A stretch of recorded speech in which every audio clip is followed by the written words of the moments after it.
Alright guys, I'm going to go ahead and make a water gun in today's assignment. So there's different ways to go about this, but I'm just going to do it my way and hopefully it works for you as well.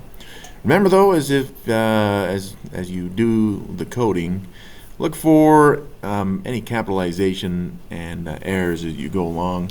Test your code after you put in each line. I can't test it with this program, but you will be able to, okay? Now the other thing you're going to want to do is make sure, again, just go over some common errors. Capital C for Canvas. Sometimes students are not capitalizing that. Notice I've got a few extra lines of code here for my setup function. That's so I can put new stuff in, which I will be doing. And you can see over here I've not done that for the draw function. So I'm just going to give myself a couple extra lines of code right there as well. Something else that's been missing that happens frequently is the G is missing from background, and then also the pound sign right there, or some people would call that a hashtag, is missing. Now you can see in my program I've already set up a canvas that is 500 wide by 500 tall pixels, and I've already given the background a nice color right here, which is I forget what color that is. It seems like it was like a greenish color, but you get to choose whatever color you want for your background, okay? Now in this program, the idea is to make a group, okay? So this is kind of new for us, but we're going to make a group of, well, we'll say, since it's a water gun, we'll say water drops or something like that.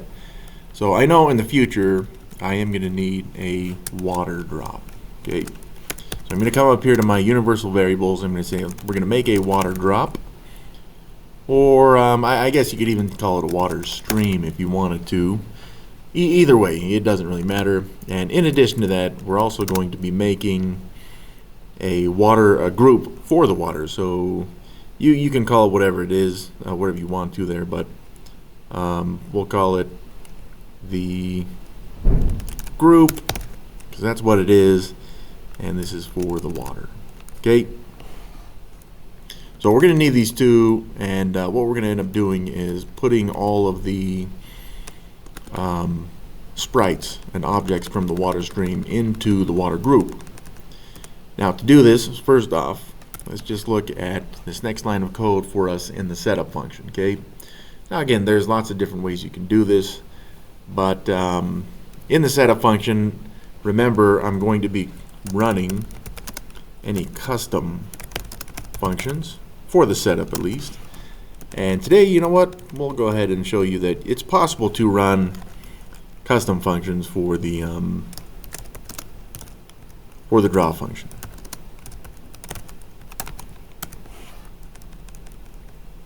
All right. So down here, let's go ahead and give ourselves a custom function, and I'm going to start with the we'll go with the make the water stream a group. So that's all I'm going to do here. It will be a function, of course, and we're going to call this, let's see, we got water stream, well, if I can spell that right, should be a T. So we'll just call it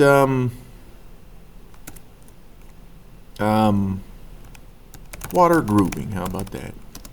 Okay, we got our parentheses and the fancy brackets, and on the next line we would want the closing fancy brackets right there.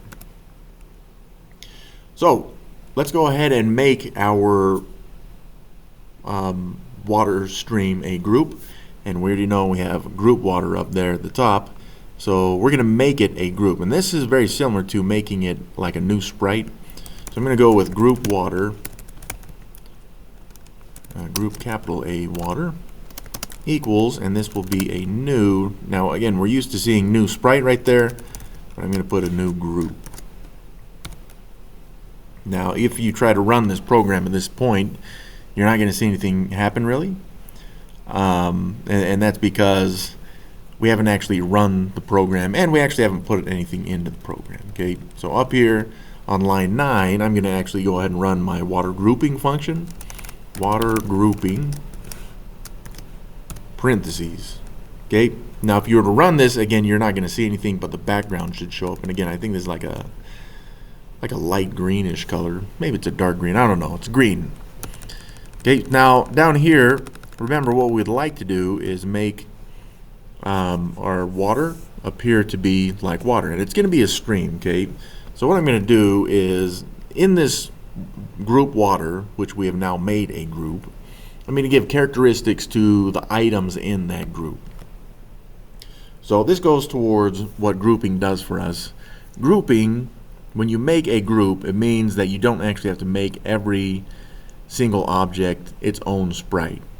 Making it a group will automatically tell the program, okay, access the group, which is called group water, and then find the properties of that group, whatever properties you give it, and then it will when you run the program.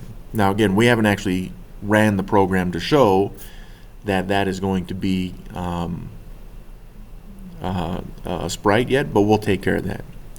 So first up, let's just give the group water a characteristic, starting with it's going to be a stream of water, so I'm going to make it radius. Now you could go with diameter if you'd like, but I'm going to do this a little bit differently. I'm going to give it a radius of what the heck? Let's go with 15.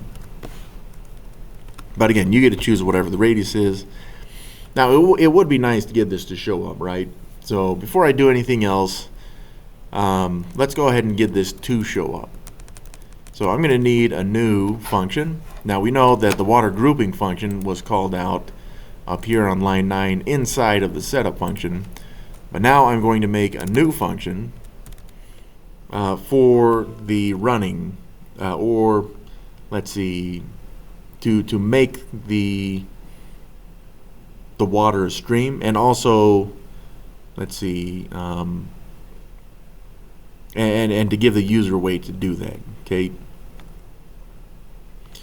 So let's see. Let me think how we're going to do this.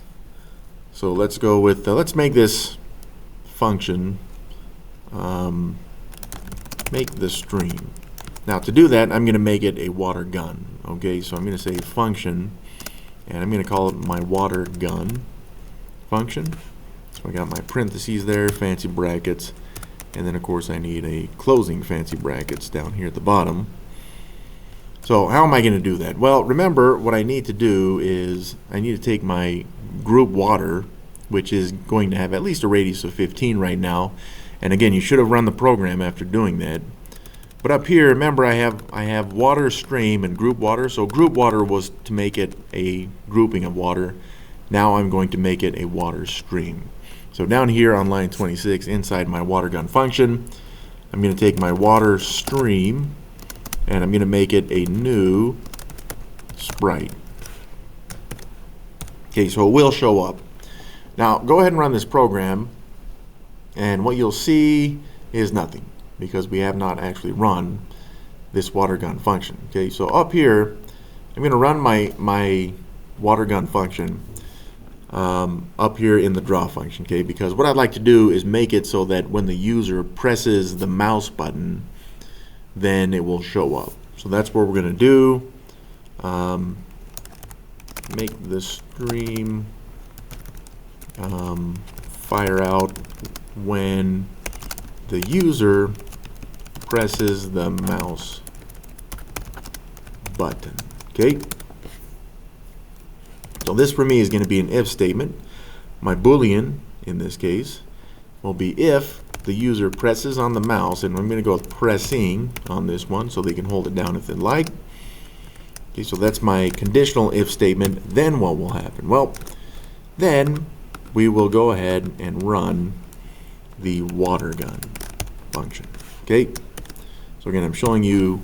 I could have just put this code right in here into this if statement, but again, I'm showing you that you don't necessarily have to do that. So now that we've put in this if statement, we've got it complete, everything looks pretty good. Of course, you'd want to run that program right there. But at this point, it's not actually going to access the group water. Now, why is that? Because here I have a new sprite for my water stream. And yeah, it was water stream, right? Yeah. So here I have my water stream, but it's not actually accessing the group. So to do that, here's what we need to do. For water stream equals new sprite, I need to access group water with the capital W and then dot sprite. So now the program knows in order to make this sprite for my water stream, first go to group water, which is a group, and then apply all of the characteristics. Now when you do this, here's what's going to happen. So go ahead and run your program, make sure that your typing is correct. Run the program, and what will happen is as you press with the mouse on the canvas, it's just going to put out a bunch of radius 15 circles. Okay, now that's not very big. Well, actually 15 is kind of big. It's going to be fairly big. So maybe we should drop that down to, I don't know, 7.5. That, I think I wanted a diameter of 15. Either way, okay, you do whatever you want to do with that number. But what we'd like to do is make it appear like it's coming out of the gun, right? So here's what I'm going to do is every one of these, the group waters, I'm going to force it out. Okay, so I'm going to say group water. Let's go ahead and force it out of what will be the mouse cursor, but that means that I'm going to have to shoot it out of X, so I'm going to have to give it velocity for my X, and I would like it to shoot out to the right, so I'm going to give it let's shoot it out at a rate of 5 frames per second. Now go and run that, and at least what you should see is a stream coming out of your mouse cursor whenever you press the button, and it should come out, I don't know, fairly quick. Okay, so if you want to adjust this number, you adjust it to where you want it to be. But what I'd like to do as well, because if you shoot those out, it's just going to give it a constant speed of 10. On this program, what I'd like to do is apply some gravity. Excuse me. So I'm going to scroll up here, and I'm going to apply gravity. And again, gravity goes into my setup function. So I'm going to give it world.gravity for my Y, and I'm just going to give it a regular gravity at 9.81 meters per second squared. Of course, this is frames per second squared, but it still works out pretty good. And now when you go and run this function, because we put in this gravity right here, you should see it kind of dropping as you fire that gun. Now if you increase the X, the velocity of X coming out of that gun high enough, you wouldn't even be able to see it drop at all because it would be coming out so fast. Okay, so that is pretty good, but you'll notice that as you shoot these out that the water coming out of it is not actually showing up as water, right? So that means we need to change this. Let's go ahead and go into group water and give it some color. And the color that I choose, let's see, I'd like it to be this. Yeah, this looks like a good color. I like that color. So I'm going to copy that down, and then let's go back here and paste it. And yeah, now it's going to give it that color. So go and run that, and you should see every single one of those circles coming out should have this color right here, which is exactly what we do want. All right. Let's see, actually, I think maybe as you push that, it may be coming out not where we want it to. So I forgot to put this code in, which I'm going to do now. So for my water gun up here, what I want to happen when someone presses the mouse is for the water to come out of the mouse cursor. So it's possible that wasn't coming out of the mouse cursor. Let's go and force that to happen. So for my water stream here, I'm going to have a water stream. I'm going to make it have an X value that is the same as the mouse X value. So that's waterstream.x equals mouse.x, and that's how that will work with the X. But again, it's if I remember right, that should be centering on the Y. So we need to specify where we want it to come out for the Y as well, and that should be wherever the Y is as well. Okay, so this should work. Now if by chance you were like, you know what, I would like it to come up, my water to come out of the water gun up and to the right. So it's already coming out to the right because of the X. But if you're like, I want it to come up as well, you'd say group water.velocity. And you could do vel if you'd like, but you have to give it a Y value. If you want it to move up, you'd have to make it negative. I'll just make it -5. But again, this number is something that you can do. So take ownership of your programs here.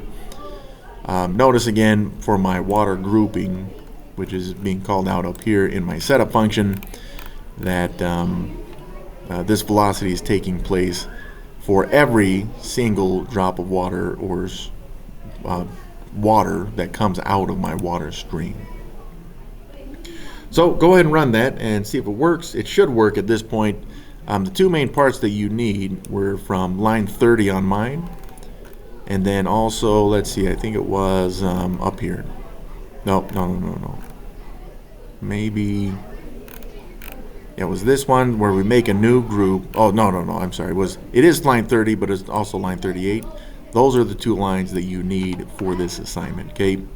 So I made a water gun. Some people would make a fountain. That's completely up to you. But that should complete this assignment.